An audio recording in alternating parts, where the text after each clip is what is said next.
So, today let's talk about some easy ways to figure out how to solve for missing sides and angles using trig functions, sine, cosine, and tangent.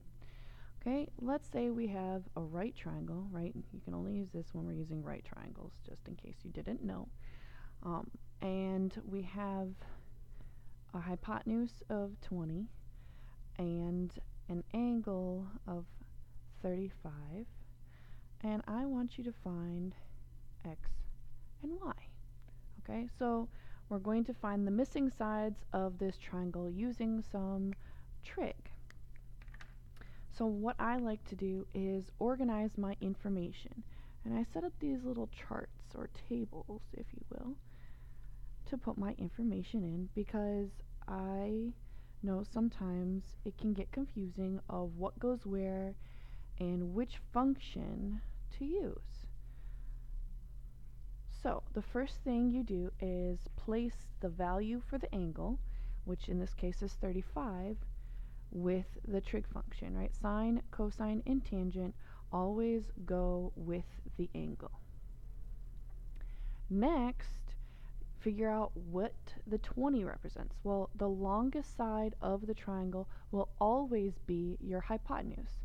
So everywhere you see an H, which stands for hypotenuse, you put 20. Then you figure out what x and y are. Well, since this is the hypotenuse, and we're always referring to the angle that's provided, not the 90 degree, but the angle provided, what is across from that angle and what is adjacent to that angle, meaning opposite side is y. So everywhere you see an O, you put a y. And next to or adjacent to the angle is x. So everywhere you see an A, you put x. Now all you have to do is plug your information into the appropriate equations that you have for trig functions. So sine of the angle is the opposite over the hypotenuse. That's the order that it goes in the table. So the sine of 35, right, is equal to y over 20. Okay? Now what I like to do, just to avoid mathematical error, is cross multiply. Remember, this whole thing must stay together. It's a function of an angle. It does not get separated.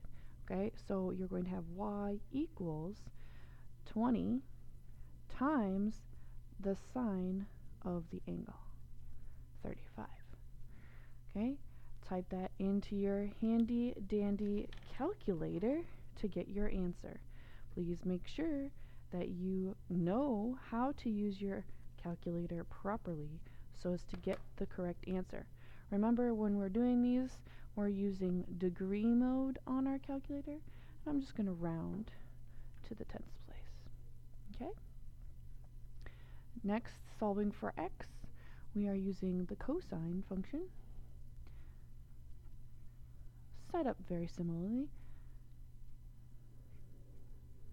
Okay, now make sure you remember which goes where. If you forget, just look at your handy dandy chart. Alright, cross multiply. Alright, keeping the function with the angle.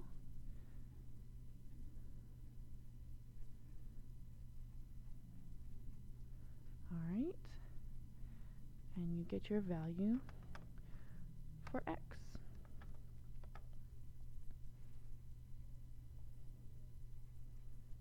Alright,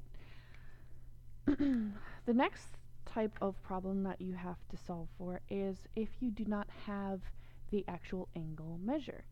So if I were to give you a triangle and I said, okay, what is the value for this angle given that we have two sides, okay, and this is a right triangle, don't forget. Now we need to figure out how to actually find or solve for the missing angle.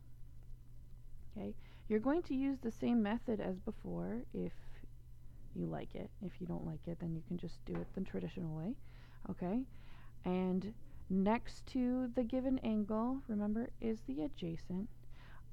Across from is the opposite. Okay, so if you have a hard time, again, figuring out which function to use, that's what these tables are for. Alright, and if you are quick with this, you can skip the whole tables. Okay, notice that we don't have the hypotenuse. We have the opposite, we have the adjacent, and we know that we're looking for the angle. So that means we can't use sine and cosine. We must use the tangent function. So the tangent function is set up like so. Plugging in our values,